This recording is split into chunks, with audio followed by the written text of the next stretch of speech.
Hello everybody, this is Brandon Hart, CEO and founder of HeartSmart Products. I am here to show you the actual process of using the HSP1-I from start to finish.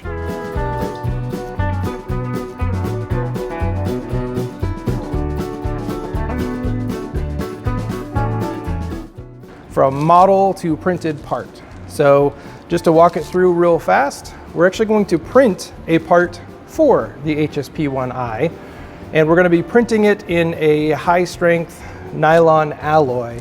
So first of all, we're here in CAD. Let's go ahead and grab our custom part. So we're going to 3D print that part right there. We'll go ahead and save that off to a folder that you like. And then we're going to come over here to Prusa Slicer. Prusa Slicer is the preferred slicer. You're welcome to use whatever slicer you want, but this is the one that we provide all of the profiles for, which you can see right up in here. So we've got a material pre-populated, we've got the resolution and the print settings already pre-populated, and we've got the machine. So no need to even open the settings or do anything. You can pick everything right here from the drop-down list with the profiles that HeartSmart Products provides for the HSP1-I. Here we're going to add the model. There it is. Pops right in there like that. I would like to print this on its back. So I'm gonna pop this down. And then we're actually gonna print two of these in this case. Copy paste, just like that. Let's go ahead and arrange them on the bed. That looks pretty good. And again, we don't need to go into the settings at all. Everything has already been created, already been set up by HeartSmart Products for our users. So the only thing we need to do is hit slice now. There's our sliced model. And the way that we have set up Prusa Slicer means that you can export this as a G-code file, save it off, put it on a USB stick and run it over. Or you could use the Duet Web Control interface like I'm showing right here, and you could drop this in as a job. But we've actually got this integrated to the point where you can actually send the G-code file directly over to the printer. I'm going to put it in a folder. Let's call that HSP1. Just like that. I'm going to hit upload. So that's actually just sent the file over to the printer. So let's go to the printer. All right. Here we are at the printer. So we just sent that file over, but we've got a printer that was previously doing another job. It doesn't have any filament loaded into it. We know what material we want to use, and fortunately for YouTube, we thought ahead and actually have the material sitting here in the Print Dry Pro material dryer, which fits beautifully right in the side of the filament cabinet. So we just need to get that loaded into the actual printer itself. So here's the material we want. Just going to pull this out, put that right into the tube, and it's going to bring it out here. Now, I could be feeding this from the actual spool holder, which again is the model that we are going to be printing. It's the clip that goes on the end that holds the spool in place, just like one of these guys right here. However, because this is a high strength nylon alloy, we want to make sure that we keep it nice and dry to get the best performance out of it. So now that I've got that pulled out of there, we're going to put it right in here. This is the green stripe tube, which is how I know it's for the left print head. So it's all color coded. So I can just put that right in there. And I'm just going to push the filament until I feel a little bit of resistance at the end, which is right there. And I'm going to push it a little bit further so that it pops through the filament detector, filament monitor, sorry.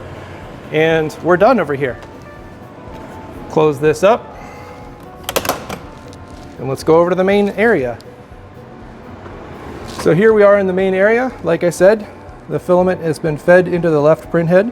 I'm just going to pop this right in here, give it a just a little bit of a push so it's sitting right on top of the gears.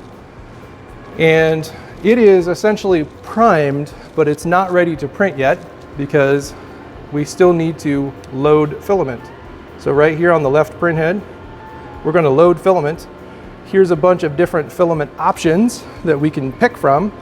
So I'm just going to load nylon, and you can see loading nylon. Please wait while the nozzle's being heated up. It's loading up over here as well. The hot end is using those two 50-watt industrial heaters to heat up the hot end very, very quickly. You can start to see that on the temperature graph. So it's preheating to a predefined temperature that is appropriate for a nylon so that it can then perform the automated steps necessary to get the filament fully loaded into the hot end, purge out anything that might have been in there before, and prepare itself to start the print. So we're going to wait for that to happen. Again, it's not going to take that long, seeing as we've got so much power in that print head.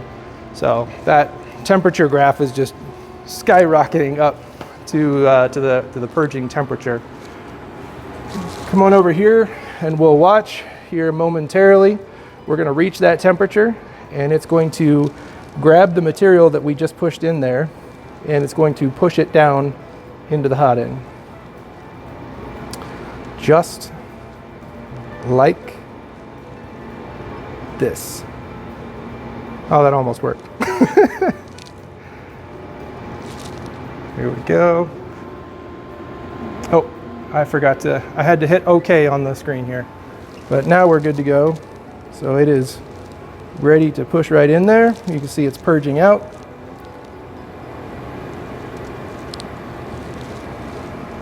And as soon as that stops, it is ready to use. So it just stopped. Go ahead and grab that out of there. And over here on the main screen, and again, you could do this in either place, but I like to use this particular interface because it does actually show you pictures of the part itself that you're going to be printing. I find that to be helpful. It's an extra little check just to make sure we're using the right G-code. And here we're just going to go ahead and say yes, and it's going to take over from there. So you'll see the print head is moving to the front. It's preparing itself. I'm not doing any of this. This is all part of the programming. It's going to go over, it's going to grab the bed level sensor, grab that probe, and it's going to detect the surface of the bed. Now we use the type of probe that will detect whatever surface it is printing on. Doesn't matter if it's metal, doesn't matter if it's PEI. This happens to be our nylon print bed, which is an FR4 plate or Garolite. And so that holds the nylon parts down really, really well. And then we got the print head coming to the front. It's going to heat up again. It let the temperature drop a little bit as it was performing that bed leveling step there, the bed detection. So it's going to heat up right now, and then you'll see it come here to the front to the purging bucket. And again, prime itself one more time right before it goes to start the print. Then it'll wipe off the nozzle and it'll brush off the nozzle just to get rid of any extra gunk there. So there's the purge, just like that. Wipe, brush, and into the print area. And we're printing. And again, all of that is automated. All of that is pre-programmed. The user, the 3D printing technician, whoever's running the machine, getting the print started, didn't need to do any of that stuff. It's that easy. There we are. We are printing. It's as easy as that. Awesome. Thanks for watching. Hopefully this kind of clarified the process and what the machine does, the user experience of actually using one of these HSP1-I industrial printers. And it truly is that simple.